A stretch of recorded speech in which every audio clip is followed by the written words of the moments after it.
Welcome to Bheema's kitchen. ಇವತ್ತಿನ recipe ಬಂದ್ಬಿಟ್ಟು chicken ಸುಕ್ಕ.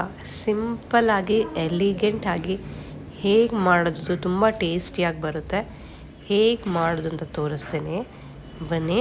ಮೊದಲಿಗೆ ಒಂದು ಪಾತ್ರೆ ತೊಗೊಳ್ಳಿ. ನೀವು ಪಾತ್ರೆ ಇಟ್ಕೊಂಡಿದ್ದೀವಿ, ಎಣ್ಣೆ ಚೆನ್ನಾಗಿ ಬಿಸಿಯಾಗಿದೆ.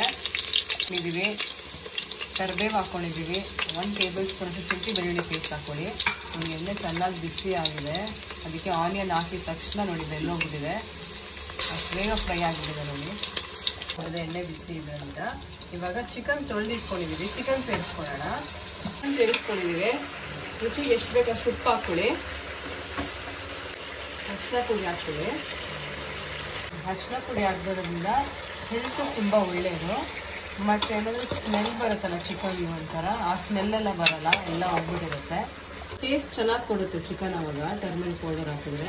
ಬ್ಯಾಡಗೆ ಮೆಣಸಿನ್ಕಾಯಿ ತೊಗೊಂಡಿದ್ದೀವಿ, ಅರ್ಧ ಲೆಮನ್, ಧನಿಯಾ ಪೌಡರ್, ಜೀರಿಗೆ powder, garam masala, pepper powder, ಮತ್ತು ಇದು ಬಂದ್ಬಿಟ್ಟು ಚಿಕನ್ ಮಸಾಲ ತೊಗೊಂಡಿದ್ದೀವಿ.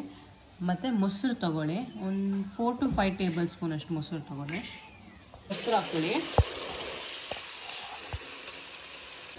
ನಿಂಬೆಹಣ್ಣು ಸೇರಿಸ್ಕೊಳ್ಳಿ, ಕರಿಬೇವು ಮತ್ತು ಬ್ಯಾಡಗೆ ಮೆಣಸಿನ್ಕಾಯಿ ಸೇರಿಸ್ಕೊಳ್ಳಿ. ಮಿಕ್ಸ್ ಮಾಡ್ಕೊಂಡ್ವಿ. ಇವಾಗ ಈ ಸ್ಪೈಸಸ್ ಎಲ್ಲ ಸೇರಿಸ್ಕೊಳ್ಳೋಣ. ನೋಡಿ ಫ್ರೈ ಆಗಿದೆ, ಚೆನ್ನಾಗಿ ಬಂದಿದೆ. ಇವಾಗ ಸರ್ವಿಂಗ್ ಪ್ಲೇಟಿಗೆ ಹಾಕೋಣ. ರೆಡಿ ಆಗಿದೆ. ಬೇಳೆ ಸಾರು, ರಸಮ್, ಸೈಡ್ ಡಿಶ್ಗೆ ಅಂತೂ ಅದ್ಭುತವಾಗಿರುತ್ತೆ. ನೀವು ಇದನ್ನು ಟ್ರೈ ಮಾಡಿ, ತುಂಬ ಚೆನ್ನಾಗಿ ಬರುತ್ತೆ.